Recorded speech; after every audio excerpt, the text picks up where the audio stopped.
Muito bem, então a gente está aí diante de uma novidade que passou a vigorar agora no início desse ano, que é a Lei de Abuso de Autoridade, sancionada, aprovada pelo nosso Congresso Nacional, e sancionada pelo presidente Bolsonaro, e é uma lei que ela traz bastante mudanças, né, no que diz respeito no trabalho do Ministério Público e das polícias.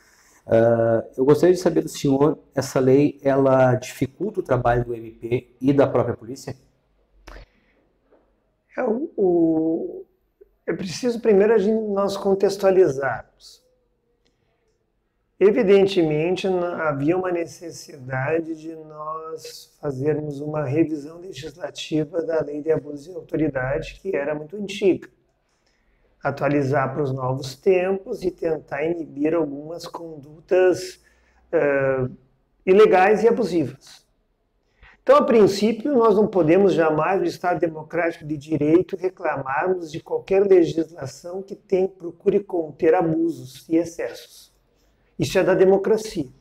Qualquer democracia sólida vai ter que conviver com freios e contrapesos, ou seja, os poderes precisam se controlar e se fiscalizar.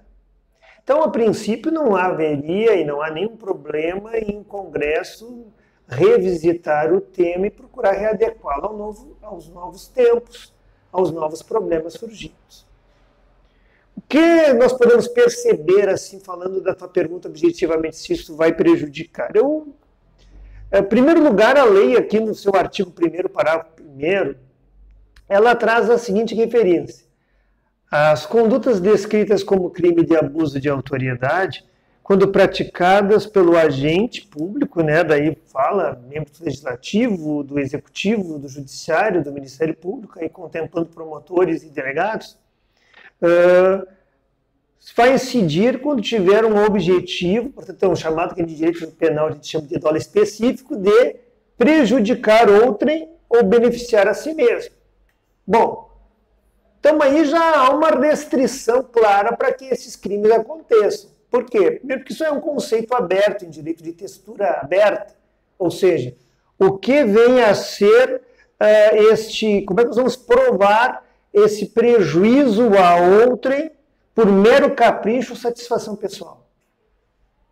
Então já é muito complicado essa prova de que mesmo um agente policial ou um promotor de justiça, um delegado, esteja fazendo alguma coisa por capricho ou por satisfação pessoal. A lei, aliás, inclusive, traz um paradoxo, porque ela lá na frente, aí envolvendo diretamente os promotores e os procuradores da República, num dos crimes previstos, artigo 30 diz o seguinte, que será crime de abuso de autoridade se o promotor iniciar uma ação penal ou mesmo inquérito civil administrativo sem justa causa fundamentada ou contra quem sabe inocente.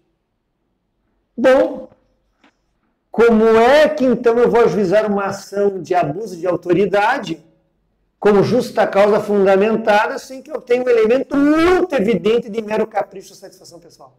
Então a lei, se por um lado diz para mim, tu cuida com o que tu ajuiza, por outro lado ela mesmo inviabiliza que eu denuncie alguém pelos crimes dela previstos.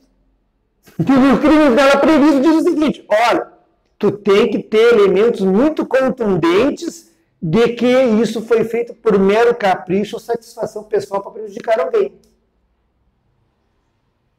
Porque se você não cuidar disso e ajuizar a ação contra determinada pessoa por abuso de autoridade, tu vai estar praticando um crime. Então a lei, ela mesmo, sem se dar conta do legislador, impede os ajuizamentos de boa parte dos crimes nela previstos. Do que seria realmente uma... Porque na verdade ele vai dizer o seguinte, bom promotor, se você pegar esses processos aí ajuizando a torto e direito, baseado na letra fria da lei, você vai estar tu mesmo praticando um crime. Porque a justa causa para esses delitos vai passar sempre por essa finalidade específica. Que, ou seja, beneficiar a mim, a terceiros, por mero capricho ou satisfação pessoal. E eu te pergunto, o que é um capricho, Francisco? O que é uma satisfação pessoal? É um conceito indeterminado. Então tu vê que ela é uma lei todos os penalistas, especialmente o Guilherme Nucci, que é um juiz que escreve muito sobre direito penal, ele diz que tem que cuidar com leis assim que a gente chama de tipos penais muito abertos, aonde os conceitos são vagos. Há uma vagueza evidente.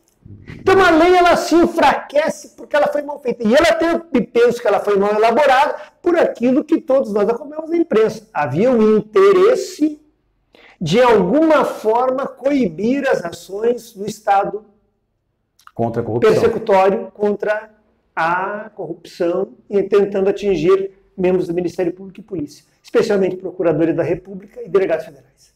Era esse o objetivo. Só que não se deram conta que na construção da lei eles inviabilizam a sua implantação. Então hoje vai ser provavelmente vai ser muito raro dizer, mas promotor, porque tu está arquivando esse abuso de autoridade, porque eu vou estar praticando o crime de abuso de autoridade. Porque eu não tenho elementos aqui, repito, do mero capricho e satisfação pessoal. Mas quem é que disse que tem que ter isso? A lei. A lei. As condutas constituem, quando praticadas com a finalidade específica de prejudicar, tem que provar que eu quero te prejudicar, ou beneficiar-me, ou por mero capricho ou satisfação pessoal. Não sou eu que defini esse lugar específico. Isso exige prova. Não é qualquer coisa agora, instaurando um expediente, que eu estou fazendo isso por mero capricho. Onde está o mero capricho? O que é mero capricho? Bom, a interpretativa é quase um pênalti. É um pênalti. Ou seja, o pênalti, aliás, é mais fácil de você definir o que viria a ser isso. Ou atenção ou não. Então, aí eu fui observando. Bom, aí eu passei, peguei alguns artigos. O artigo 9 tenta atingir o juiz. Decretar prisão em desconformidade com as hipóteses legais. Mas quem é que disse que o que é manifesta essa inconformidade? Veja bem, é uma lei ruim, de um texto mal construído. Aquilo que pode ser manifesto para mim pode não ser manifesto para ti. Aí, se para mim, entre mim e ti, há uma distância do que é evidente, eu não posso atribuir numa ação penal que um juiz praticou um crime desse. Porque os juízes podem, num caso concreto, juizar porque tem uma postura mais rigorosa, está dentro da margem de discricionariedade do magistrado, do outro que é mais benevolente. Eu poder dizer agora que um ou outro é manifesto, não é manifesto. Manifesto vai ser quando o juiz tomar uma decisão que está proibida em lei expressamente. Tem uma coisa que não ficou claro para a comunidade, promotor. Quem tem a obrigação e de quem é a prerrogativa de aplicar essa lei? Porque daqui a pouco o cidadão acha que o caso dele se enquadrou na lei de abuso de autoridade. Ele vai fazer uma denúncia disso à polícia? Ele vai comunicar isso, se é contra a relação do delegado, vai para a Corregedoria de Justiça, se for o promotor, vai para a Corregedoria do Ministério Público, se for para o Judiciário, vai para a Corregedoria do Judiciário. Se eles entenderem que as entidades entenderem que houve esse tipo de situação, aí vão proceder o devido inquérito policial, que nem está previsto na lei. Mas veja bem, a abertura da lei, ela impede, como voltei a dizer. Os critérios são muito abertos. Então aqui, como é que eu vou dizer que a decisão do juiz é manifesta desconformidade? Só se o juiz cumprir a lei. O juiz não vai decretar uma prisão onde não pode. Ele pode até discutir como a lei autoriza. Existe um fator, por exemplo, a prisão preventiva, o juiz pode decretar a prisão preventiva em virtude da garantia da ordem pública. O que é a ordem pública, Francisco? Os juristas já escreveram bibliotecas inteiras a respeito do que é ordem pública. Alguns vão dizer que ordem pública é quando o sujeito mostra brutalidade na sua ação. Outros vão dizer que ordem pública também é quando ele participa de uma facção criminosa. Outros vão dizer que ordem pública é quando ele mostra-se extremamente perigoso. Outros vão dizer que ordem pública é quando há uma brutalidade que afeta o senso comum. Mas veja, não está escrito na lei o que é ordem pública. Quem é que vai entender que a ordem pública foi violada ou não? O juiz. Esse é o papel dele, ele é um intérprete do texto legal. É ele que vai dar o sentido. Dentro das suas convicções. Dentro das suas convicções. Então, esse tipo de medida, claro, aqui algumas, por exemplo, em relação ao delegado, artigo 12, deixar injustificadamente comunicar a prisão. Então, veja bem, O que é justificado? Eu estou só lendo ali para ti. E o que é injustificado? O delegado não ter comunicado, por quê? Porque saiu para comer e passou das 24 horas e ficou 25 horas. Isso é injustificado? Ele ter dormido demais, não ter te retornado e o policial achar que o outro avisou e o outro não avisou, o juiz que foi realizada a prisão, isso é injustificado, é justificado. Então a lei é repleta de termos abertos. Vamos pegar o outro. Constranger preso mediante redução da sua capacidade. O policial sempre vai reduzir a sua capacidade de resistência, porque eu tenho que te algemar, tu é bandido. Tu acabou de matar uma pessoa com 10 facadas. Tu não é um cristão abençoado. Tu é um sujeito que está colocando a sociedade toda em risco. Aí eu sou um policial, eu te algemo. Eu tenho que restringir. E aí te restringir a liberdade. Para a minha segurança, para a tua segurança e para a segurança dos outros, não sai correndo, fugindo e matando mais uma meia dúzia. Aí eu sou um policial, tenho que fazer isso agora. Aí a lei diz assim que há um crime de reduzir a sua capacidade submetendo a situação vexatória. O que é situação vexatória? Então tu vê, a lei, ela está assim, ó, isso é muito perigoso. No momento em que tu abre uma margem para te colocar, tu como agente, um promotor, um delegado, que no caso policiais militares, policiais civis, um promotor achar que qualquer coisa é situação vexatória. Ah, não, algemou o Francisco ali, porque ele estava com uma arma em punho para atirar em alguém. Ai, não, ninguém podia dizer para ele, ai, não, isso aqui, vem cá, vamos ser de braço dado. Aí se submeter a vexatório. Quer dizer, é uma lei muito mal elaborada, do ponto de vista técnico. Ela é uma lei que, neste sentido, a sorte nossa é que quem vai avaliar se é caso de ação penal ou não, é o Ministério Público. Quem vai avaliar se é caso ou não de inquérito policial e investigação é o delegado de polícia e o delegado federal. A sorte é que é o próprio Estado que tem que fazer essa avaliação sobre isso e as suas corregedorias, porque senão isso aqui daria muito espaço para muita coisa, muita situação absurda. E uma sobrecarga do próprio sistema judiciário. Sim, tu imagina, eu te peguei algumas situações aqui, ó, algumas situações, tipo, delegado impedir ou retardar o envio de preso à autoridade judiciária para prestação. Mas por que o delegado? Mas eu não tinha, mas onde é que os caras estão? Uma delegacia de polícia, um mundo de internet cheio de advogados, uma OB atuante, Ministério Público, Defensoria, que tem que ser comunicada para o flagrante. Quando é que o delegado vai impedir? Quer dizer, é umas situações assim, ó. Além disso, algumas bobagens. E que nem se deram conta, que estavam querendo proteger alguns, ou eles mesmos, e estabeleceram algumas situações, por exemplo, que seria crime cumprir mandado de busca após as 21. Pô, mas a lei e a Constituição diz que era proibido depois das 18. Quer dizer, o próprio dispositivo, ele é inconstitucional. Porque a Constituição diz que tu só pode cumprir mandados de busca durante o dia. Do dia das 18 às 18, das 6 às 18. Tu tem que ter um padrão. Um parâmetro, não um dia de sol vai ficar variado. Ou talvez no norte, talvez das 5 às 17, mas nunca às 21, porque 21 horas é noite em qualquer lugar. Então, além disso, dá a entender o quê? Que é crime se cumprir a busca depois das 21. Então, pode cumprir a busca antes das 21. Então, assim, ó, de uma pobreza técnica, jurídico-penal, eu peguei assim. Olha só que nós estamos falando de questão, como é que vai ficar o delegado? Como é que vai ficar o promotor dentro desse caso? O próprio delegado e o promotor que mandarem instaurar um inquérito por abuso de autoridade nos termos da lei, pode responder um crime.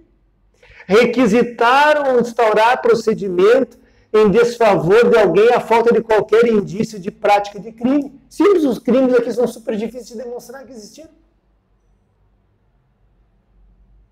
Então, em resumo, isso aqui que a gente diz na linguagem jurídica é o seguinte, americana e anglo-saxã. Law in book, law in action. Lei para ficar na prateleira, esta aqui, e a outra que vai se tornar realidade. Isso aqui não vai alcançar o desiderato que eles imaginavam. Por quê? Porque eles perderam a oportunidade de fazer uma boa lei. E criaram uma lei cheia de tipo penal. E em tipo penal, ou seja, em descrição de fatos criminosos, tu tem que ser muito claro. O melhor exemplo de tipo penal, ou seja, de modelo de conduta proibida no direito penal. O homicídio. Qualquer um entende. Está escrito no Código Penal. Matar alguém. Qualquer criança de 7 anos sabe o que é matar alguém. Isso é assim que deve ser os tipos penais. Quanto mais fácil de você entendê-lo, melhor. Quando tu começa a inserir conceitos normativos, isto é, que envolvem uma série de compreensões de linguagem, como é o caso que eu te citei, várias aqui, ele acaba inviabilizando a própria lei. Então, muitos ficaram preocupados com essa lei. Eu, particularmente, eu penso que essa lei aqui, volto a repetir, não vai sair do papel. E como você vê que isso se reflete no âmbito municipal? Muda alguma coisa? Não creio que mude nada aqui no nosso âmbito municipal por algumas posturas, assim, muito próprias. As pessoas que atuam hoje aqui, pode ser que isso mude ali na frente, elas são muito prudentes. O nosso delegado de polícia é um delegado extremamente cuidadoso. Ele não é um delegado que fica instaurando persecuções penais e essas judiciais, que é o caso dos inquéritos policiais, sem mínimo de evidências. Sem mínimo. Não o faz. Então, dificilmente você vai ter alguma situação. Não é o tipo do delegado com perfil torturador. De maneira nenhuma. Não é a característica dele. Os nossos juízes são extremamente rigorosos quanto ao cumprimento dos ditames. Tanto que, como tem que ser assim, 50%, alguns são presos, outros são soltos, e assim segue a vida. Não é todo mundo solto, não é todo mundo preso. Então, é uma lei que, do ponto de vista de município, quanto a nós, não vai nos inibir em absolutamente nada. Até foi bom o teu convite para eu fazer uma leitura, uma revisão da lei, e ela é muito ruim do ponto de vista técnico. A sociedade ela ficou com uma impressão, porque teve uma coisa que atingiu drasticamente o trabalho da imprensa, principalmente de quem faz cobertura policial, claro. Que é o meu caso, principalmente, que eu sou um repórter policial. Eu grifei isso aqui. Que é essa questão da não divulgação de nomes, fotos, nem mesmo de costas ou alguma parte do corpo que possa identificar. Tu deve ver o que eu escrevi aqui ao lado desse tipo penal. Como assim? Como assim? Como assim? Eu tinha aqui, ó. Divulgar gravação ou trecho de gravação sem relação com a prova que se pretenda produzir. Mais uma vez,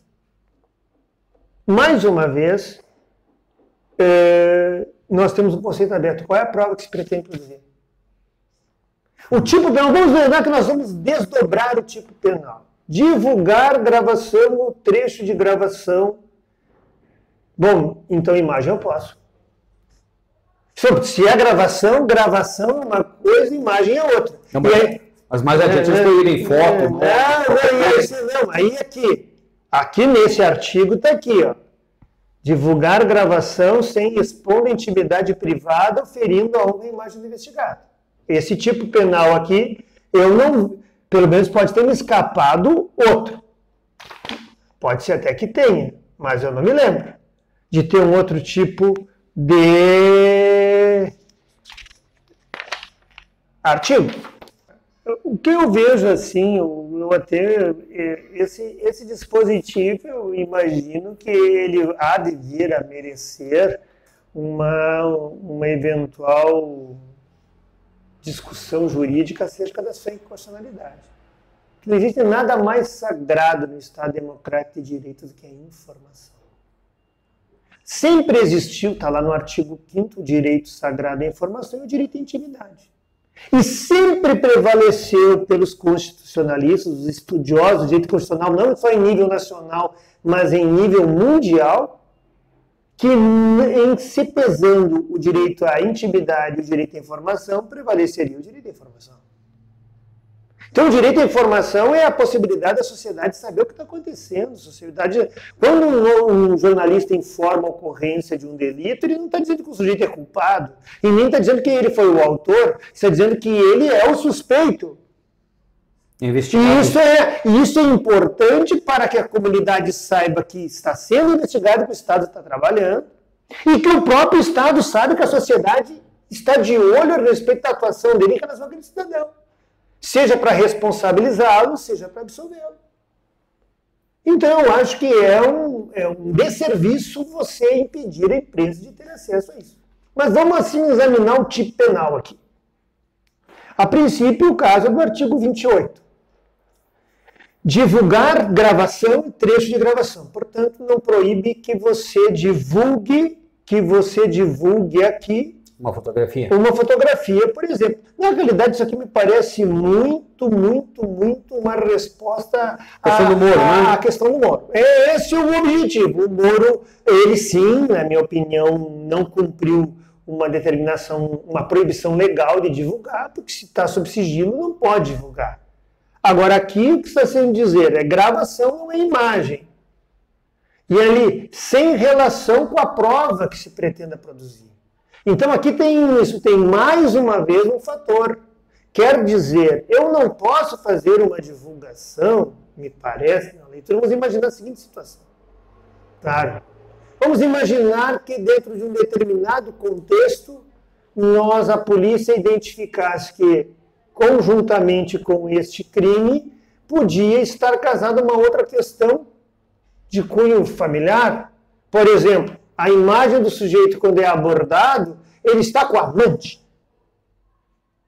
Então aí, neste momento, quando ele sai do carro com a amante, essa imagem não deve ser divulgada, essa imagem em detalhes, por quê? Porque ela não tem nada a ver com a prova que se pretende produzir. Olha o detalhe, com a prova que se pretende produzir. Quer dizer que se a autoridade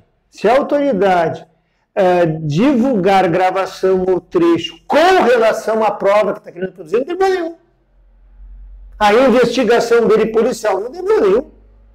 Porque é de acordo com a prova. Estou mostrando aqui o que aconteceu num fato criminoso. Eu não estou... bom, mas a sociedade tem o direito de saber disso. Só seria se fosse fora do contexto. Então eu tenho toda uma filmagem, a abordagem do cara, continua a filmagem, daqui a pouco o cara está trocando beijos com a mulher lá, que não é a mulher dele. Aí, essa imagem específica eu vou colocar no jornal? Não. Essa imagem caracterizaria o crime, porque ela não tem nada a ver com a abordagem criminal. Então, tu vê, há um fator específico. Divulgar a gravação ou trecho sem relação. Naquele trecho. Sem relação com a investigação, com o porquê daquela gravação, daquela fotografia. Então, me parece assim, claro que num primeiro momento foi muito duro com a polícia, até com o Ministério Público, né? Uma série de situações, por exemplo, o artigo 36, sendo uma absurdidade, decretar em processo judicial o juiz a indisponibilidade de ativos. Pô, o juiz tem R$1 milhão, 10 milhões de reais. Aí o juiz agora vai ter que ficar com um contador do lado para ver, e um avaliador, para não deixar os imóveis acima do necessário. Mas, cara, isso aqui me parece coisa de gente corrupta. Não que seja, parece. Não. Querendo, evidentemente, evitar que o seu patrimônio fique indisponível e querendo daí transformar um juiz que veja, declarou indisponibilidade também, porque há indícios de que, no mínimo, você é um ímprobo, para dizer o mínimo, que é sinais de que estão corruptos. Aí vai querer dizer que se o juiz não medir, e aí bota de novo, exacerbadamente. O que é exacerbado? Será que eu estou falando... Exagerado? Será que eu estou falando? Ele falou, não, mas o que é um critério de exacerbado? Você pode achar que eu estou exacerbando agora, e eu acho que não estou. Então, tu nota que a lei ela é recheada de uma semântica duvidosa.